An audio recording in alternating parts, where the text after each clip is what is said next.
वक्ष्ये प्रह्लादेनोदितम् पुरा सर्वरक्षाकरम् पुण्यम् सर्वोपद्रवनाशनम् स्वाहा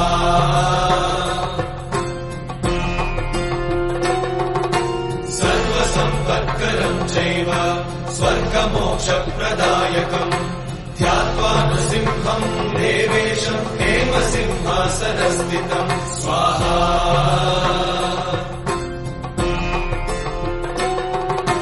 विवृत्तास्यम् त्रिनयनम् शरदिन्दुसमप्रभम् लक्ष्म्यालिङ्गितवामाङ्गम् विभूतिनिरुपाश्रितम् स्वाहा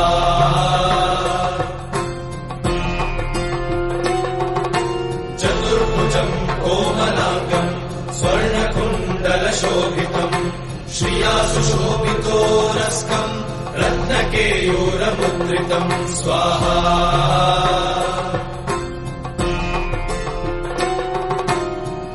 काञ्चनसङ्काशम् पीतनिर्मलवाससम् इन्द्रादिसुरमौलिष्टस्फुरन्माणिक्यदीप्तिभिः स्वाहा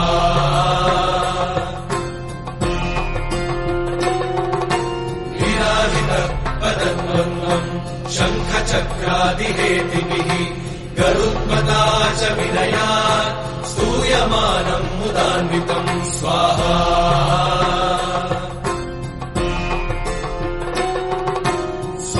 कमलसंवासम् कृत्वा लुकवचम् पठे नृसिंहो मे शिरः पातु लोकरक्षात्मसम्भवः स्वाहा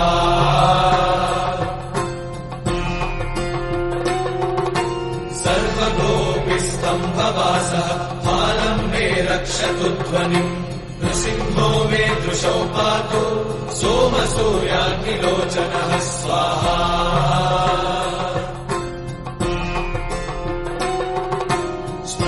मे पातु नृहरिः मुनिवर्यस्तुतिप्रियः नासम् मे सिंहनासस्तु मुखम् लक्ष्मीमुखप्रियः स्वाहा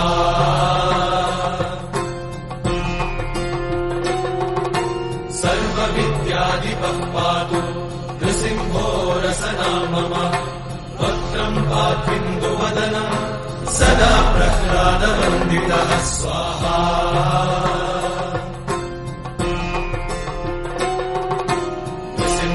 पातु मे कण्ठम् स्कन्धौ भूवधरार्थकृत् दिव्यास्त्रशोभितभुजो नृसिंहः पातु मे भुजौ स्वाहा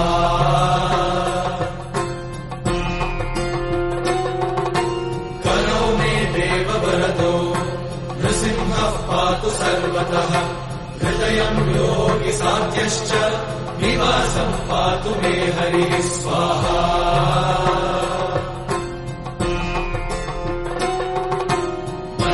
पातु हिरण्याक्ष वक्षः कुक्षिविदारणः नाभिम् मे पातु प्रहरिः स्वनाभिब्रह्मसंस्तुतः स्वाहा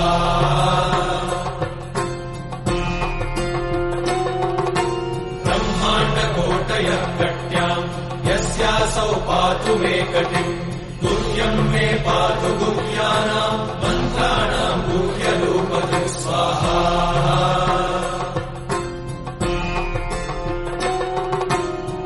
मनोभवः पातु जानुनीनररूपधृक् शङ्खे पातु धराभारहर्तायो सौर्यकेसरि स्वाहा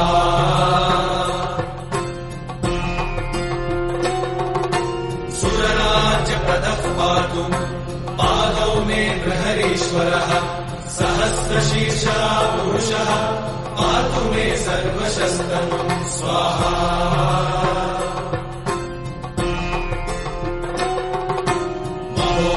पूर्वतः पातु महावीराग्रजोभितः महाविष्णुर्दक्षिणे तु महाज्वालस्तु नैऋतौ स्वाहा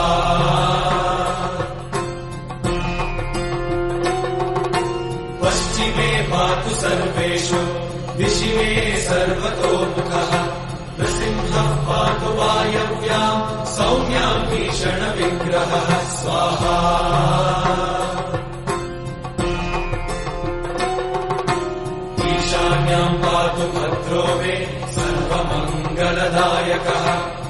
संसारभयतः पातु मृत्योर्मृत्युर्मृगेसरी स्वाहा।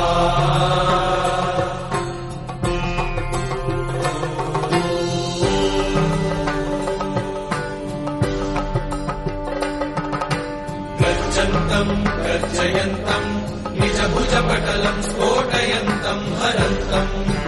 गर्जन्तम् गर्जयन्तम् निजभुजपटलम् स्फोटयन्तम् हरन्तम् स्वाहा।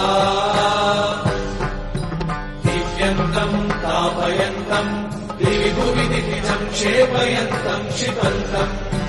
दिव्यन्तम् तापयन्तम् दिविभुवि दिविजम् क्षेपयन्तम् क्षिपन्तम् स्वाहा। क्रन्दन्तम् रोषयन्तम् दिशि दिशि सततम् संहरन्तम् हरन्तम्। क्रन्दन्तम् रोषयन्तम् दिशि दिशि सततम् संहरन्तम् हरन्तम् स्वाहा। वीक्षन्तम् घूर्णयन्तम् करनिकरशतैर्दिव्यसिंहम् नमामि। वीक्षन्तम् घूर्णयन्तम् करनिकरशतैर्दिव्यसिंहम् नमामि स्वाहा।